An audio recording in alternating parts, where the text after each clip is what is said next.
All right, so Bitcoin. It's everywhere you look these days, right? Bitcoin this, crypto that. It's kind of hard to escape the headlines. But you know what?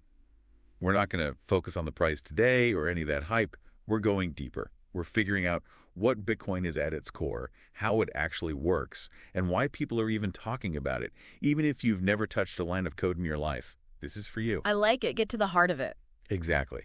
And to do that, we watched a documentary. It's called Bitcoin, When Banks and Governments No Longer Control the Money. Pretty intense title, right? Yeah, it grabs you right away. It does. And it really gets into the weeds, which is what we're all about. But honestly, it's easy to get lost in the tech stuff.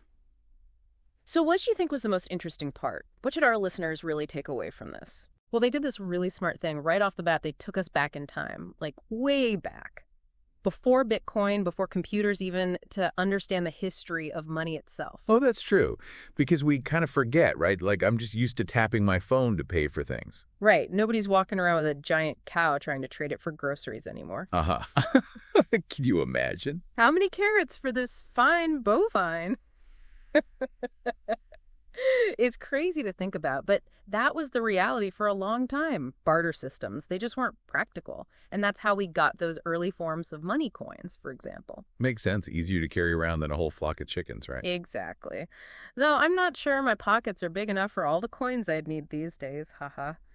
But then the documentary takes us to this other big player in the money game, gold. Right, gold. Yeah. It's always been a big deal. And what's interesting is that it wasn't some king or government that just decided gold was valuable. It's got these inherent qualities.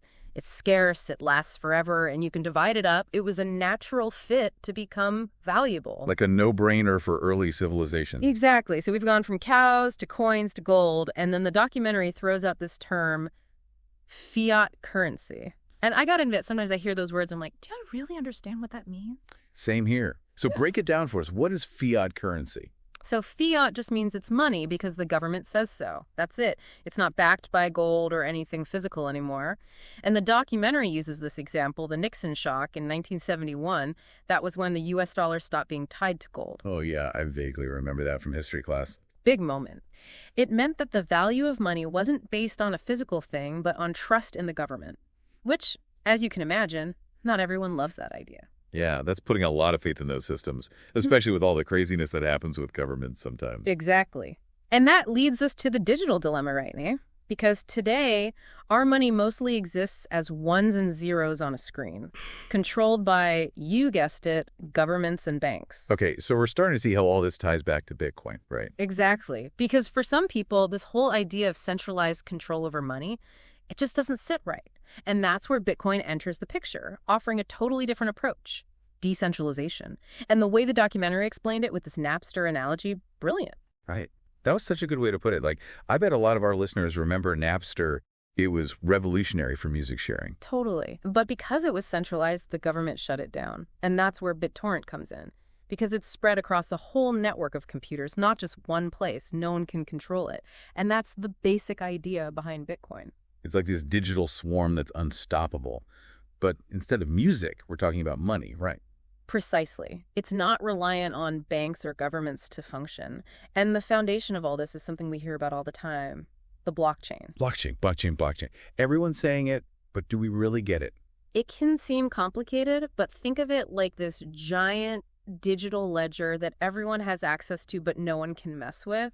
That's the blockchain, a public record of every Bitcoin transaction ever. So every time some Bitcoin changes hands, it's recorded on this massive, unchangeable ledger. Exactly. It's transparent, everyone can see it, and it's secure. Once something's on the blockchain, it's basically set in stone. And to add to that security, we've got this other piece of the puzzle, mining. Okay, so mining. I think about picks and shovels and people digging underground. How does that play into Bitcoin? The documentary makes it sound pretty intense. It is, in a way. It's basically a ton of computers working together to solve incredibly complex math problems. But here's the key. Solving those problems is what verifies and adds new transactions to that unchangeable blockchain ledger we were talking about. So those miners aren't digging for gold. They're crunching numbers to secure the entire system. Exactly. And they get rewarded in Bitcoin for their efforts, which is part of what keeps the whole thing going. It's like a whole digital ecosystem. Who knew math could be so powerful, right? But I think what really blew me away in this documentary wasn't just the how of Bitcoin, but the why. Why should people care? And they made some pretty big claims, right? Like this idea that Bitcoin could change the world. Yeah, they definitely didn't hold back. But that's what makes it so compelling.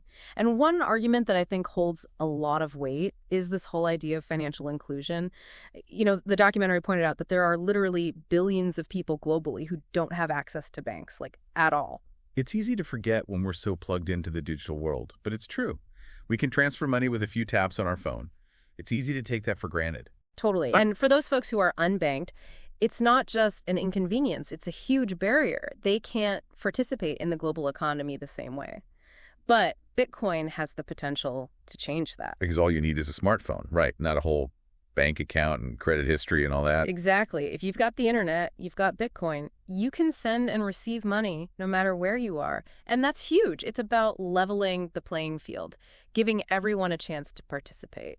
It's like this whole other level of freedom, too, which the documentary touches on.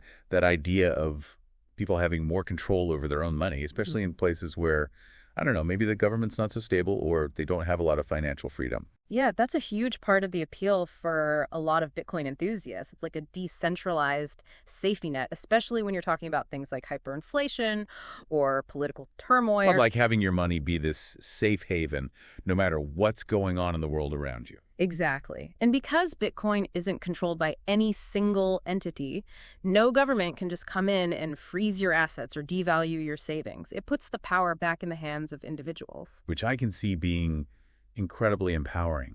Though to play devil's advocate, the documentary did mention the downside to that, right? Like this lack of regulation could potentially be risky. Of course. And they were very upfront about that. I mean, there are always going to be concerns about things like illicit activities. But that's the thing about technology. It's a double-edged sword. It's how we use it that ultimately matters, right? But then they took it a step further. Because so far we've been talking about Bitcoin as money, but this documentary blew my mind when they started talking about the blockchain for, like, everything. Right. It's not just about the money. It's this whole new way of thinking about trust and verification. And I have to admit, I'm still wrapping my head around all the possibilities. Like, they were talking about using the blockchain to verify votes, property ownership. It's wild, right? Imagine a world where we could eliminate voter fraud or make sure land titles are legitimate, all because of this secure, transparent system. It'd be like this ultimate source of truth, verifiable by anyone. No more questioning or wondering. It's all right there on the blockchain. Exactly. Of course, we're a long way from that becoming a reality, and the documentary is very realistic about the challenges. But even the possibility is exciting, right? A new foundation of trust, powered by technology. It is. But I'd be remiss if I didn't bring up the flip side of that. They did mention the possibility of, like, governments using this technology for their own purposes, right? Which, when you start talking about things like surveillance, could be kind of scary. It's a valid concern, and honestly, it's something we should be talking about with any new technology. But that's what I appreciate about this documentary. They don't shy away from the tough questions. They present Bitcoin as a powerful tool, but they're very clear. It's not a utopia. No magic bullet. Nope. And it's not without its critics either. In fact, they brought up some pretty prominent voices against Bitcoin, like Jamie Dimon. Oh, right. The JP Morgan CEO. He's been very outspoken against it, hasn't he? Oh, yeah. He even called Bitcoin a fraud at one point. But his reasoning is interesting. Lay it on us. What's his deal? Why is he so anti-Bitcoin? So his argument boils down to a couple of things. One is that he simply doesn't believe governments will ever let Bitcoin succeed. They have too much power vested in controlling currencies. Yeah, makes sense. It'd be a huge shift in the global balance of power. Exactly. And his other big critique is that Bitcoin's value is entirely speculative. It's not based on anything tangible like gold or a company's assets. It's all about perception and hype. So his argument is basically that it's a bubble waiting to burst. Pretty much. Yeah. Like those tulip manias you hear about, or even the .com bubble. Which, looking back, those were pretty wild times. So is Dimon right? Is Bitcoin doomed to fail? You know, that's the million-dollar question, isn't it? And honestly, no one has a crystal ball. But what we do know is this. Bitcoin has sparked a debate about money and technology that's impossible to ignore. It really makes you think, right? Like, are we at the beginning of something huge, or are we all about to get burned? But even if you're not sold on Bitcoin itself, This documentary really got me thinking about the bigger picture. Absolutely. It's about so much more than just cryptocurrency. And, one of the things that really stuck with me was this whole concept of Satoshis. Satoshis, right. Okay, refresh my memory. What were those again? It is something about how you could divide Bitcoin into these tiny, tiny pieces, right? Exactly. It's like taking a single dollar and chopping it up into a million little pieces, each with its own tiny value. Okay, and why is that important? Is it just about having more flexibility with transactions? It's more about the principle of it.